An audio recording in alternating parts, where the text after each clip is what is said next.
মানুষ কথা বলতে শিখে 2 বছর বয়সে, কিন্তু কোথায় কখন আর কিভাবে কথা বলতে হয় এমনটা শিখতে শিখতেই কিন্তু সারাটা জীবন লেগে যায়। আসসালামু আলাইকুম, হ্যালো এভরিওয়ান।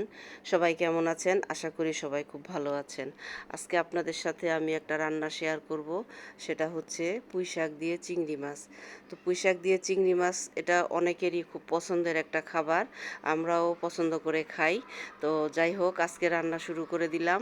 প্রথমে আমি শাকগুলোকে কেটে নিচ্ছি, আর চিংড়ি মাছটাকে আমি আগেই কেটে পরিষ্কার করে ধুয়ে রাখছি। এখন ডাঁটাগুলা কেটে নিলাম।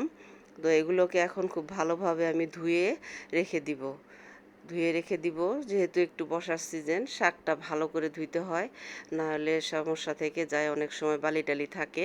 তো যাই হোক, এর সাথে আমি একটা আলুও দিয়ে দিব, কারণ শাকের মধ্যে আলু না দিলে একটু ঘাস ঘাস গন্ধ আসে, আলুটা দিলে ওই স্মেলটা আর থাকে না। তো আমি পেঁয়াজ, তেল এগুলা ভাজা ভাজা করে এটার মধ্যে একটু পানি দিয়ে দিয়েছি, এখন লবণ দিয়ে দিলাম। আর এখন আমি এটার মধ্যে হলুদের গুঁড়া, মরিচের গুঁড়া আর ধনিয়ার গুঁড়া, এই তিনটা একসাথে দিয়ে দিব। দিয়ে একটু নাড়াচাড়া করে এই মশলার পানিটাকে আমি একটু ভালো করে জাল করে নিব। তো জাল করে নিব, এর মধ্যে আমি একটু ঢাকা দিয়ে দিব একটু সময়ের জন্য। তো এই তো হয়ে গেছে। তো এখন আমি ঢাকনাটা উঠায়ে তো আরেকটু নাড়াচাড়া করে এর মধ্যে আমি চিংড়ি মাছটা দিয়ে দিব। আজকে আমি ছোট চিংড়ি দিয়ে রান্না করব। তো চিংড়িগুলো দেওয়ার পরে একটু নাড়াচাড়া করে আরেকটু যখন হবে, তখন আমি এটার মধ্যে পুঁই শাকের ডাঁটা আর আলু দিয়ে দিব। এটা আগে দিব, কারণ এই জন্য যে ডাঁটাগুলো সিদ্ধ হইতে একটু সময় লাগে, লবণটা মরিচটা ভিতরে যাইতে একটু সময় নেয়, এই জন্য আগে দিতে হয়।